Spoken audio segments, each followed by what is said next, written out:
ज्ञानानन्दमयी चैतन्यमयी सत्यमयी परमे मां। ओम नमो भगवती শ্রী অরবিন্দায় নমঃ। আজকে আমাদের সেই একটু স্পর্শ শ্রবণ শ্রী অরবিন্দের সাবিত্রী আমরা একটু স্পর্শ করছি, একটু শ্রবণের মাধ্যমে। এই যে স্পর্শ করা, প্রতিদিন একটু একটু করে শ্রী অরবিন্দের সাবিত্রী স্পর্শ করা, সেই সাবিত্রী সত্যবানের চরণ, শ্রী অরবিন্দের চরণ আমরা স্পর্শ করতে পারছি এই এক বিন্দু সাবিত্রী অনুভবে।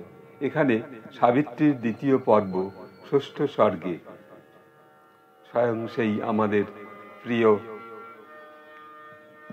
যিনি এটি বাংলায় করেছেন, শ্রদ্ধেয় নলিনীকান্ত গুপ্ত, তিনি যে করেছেন আমাদের অপূর্ব প্রাণধারা জানানোর একটা দুটো লাইন আমরা পড়ে সেইটার উপর একটু অনুভব করছি। এখানে সাবিত্রীতে বলছেন, প্রাণধারা শ্রমরত অপরূপ অস্ফুট আকাশে, নাই যেখানে মধুর মহিমাময় কোন সূর্যের অবস্থান।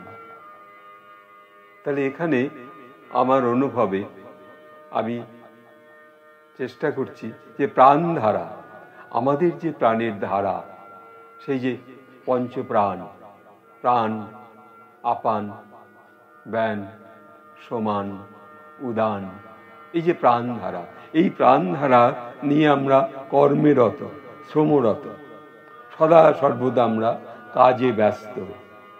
তাহলে এই অপরূপ যে প্রাণের আকাশ, আমাদের প্রাণের যে আকাশ, প্রাণেরও একটা আকাশ আছে, সে সর্বদা এই কর্মের মধ্যে ঘুরে বেড়াচ্ছে, অনুভবের মধ্যে ঘুরে বেড়াচ্ছে। সেই প্রাণের আকাশে সেখানে নাই কোনো মধুর মহিমাময় কোনো সূর্যের অবস্থান।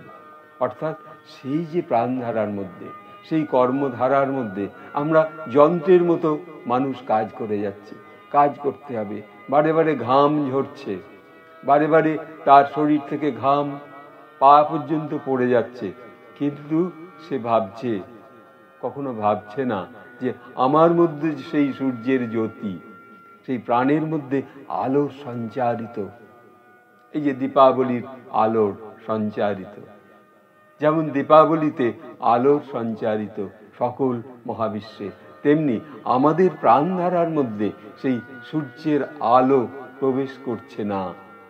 কেন? আমরা সেই ডিভাইনকে, ডিভাইনের আলোকে স্মরণ করছি না। যদিও মা বারবার বলেছেন, always divine, always remember divine.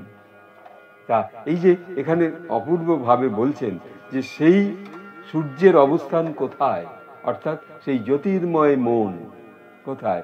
আমরা কাজ করব, কিন্তু কাজের মধ্যে একটা জ্যোতির্ময় আলো থাকবে, মন থাকবে আনন্দময়, মনের মধ্যে সেই চৈতন্য শক্তির মধ্যে এক আলো যখন সঞ্চারিত থাকবে, তখন আমাদের ওই ঘামটা কম বেরোবে, পরিশ্রমটা কম হবে এবং আনন্দময় মনটা থাকবে। তা সেই প্রাণধারার মধ্যে যদি আমরা সর্বদা স্মরণে মননে সেই সূর্যের জ্যোতি মনে রাখতে পারি, স্মরণ করতে পারি, তাহলে আমাদের সেই প্রাণ আরো সক্রিয় হবে কর্মে, যে কোনো কর্মে, সে মানব সেবা কর্মে হোক এবং যে কোনো কর্মে হোক না কেন। পরিশ্রমের জন্য চাই সেই শক্তি, সেই জ্যোতির্ময় শক্তিকে স্মরণ করে। যেমন ছোটবেলায় আমরা খেলতাম, সেই বুড়ি ছুঁয়ে থাকা, আমাদের কেউ মোড় করতে পারত না, বুড়িকে ছুঁয়ে রাখা, সেই আলোকে ছুঁয়ে রাখা, সেই সূর্যের মতো আলোর যে জ্যোতির্ময় শক্তিকে আমরা যদি ছুঁয়ে রাখতে পারি, এই আমাদের প্রাণধারা, আমাদের প্রাণের উৎস, আমাদের যে শ্রমরত অবস্থার মধ্যেও সেই প্রাণকে আমরা খুঁজে পাবো, সেই শক্তিকে খুঁজে পাবো। তাই শ্রী অরবিন্দ কি অপূর্ব ভাষায় এখানে বলেছেন, প্রাণধারা শ্রমরত অপরূপ অস্ফুট আকাশে, নাই যেখানে মধুর মহিমাময় কোন সূর্যের অবস্থান। তাহলে সেই সূর্যের অবস্থান, সেই সূর্যের জ্যোতি আমাদের নিয়ে আসতে হবে কোথায়? ওই প্রাণ শক্তির মধ্যে। তাহলে আমরা আরো সক্রিয় হব সকল কাজে। আজ এইটুকু বলে এই সাবিত্রীর শ্রবণ পর্শ, এক বিন্দু সাবিত্রী অনুভব। আমার তো সময় খুব অল্প, এই 5-6 মিনিটের মধ্যে সব প্রকাশ করা যায় না, তবু এই সাবিত্রী স্পর্শ হওয়াতে এই এক আনন্দময় মন। এইটুকু বলে মা শ্রী অরবিন্দকে আবার প্রণাম জানিয়ে এখানে শেষ করছি।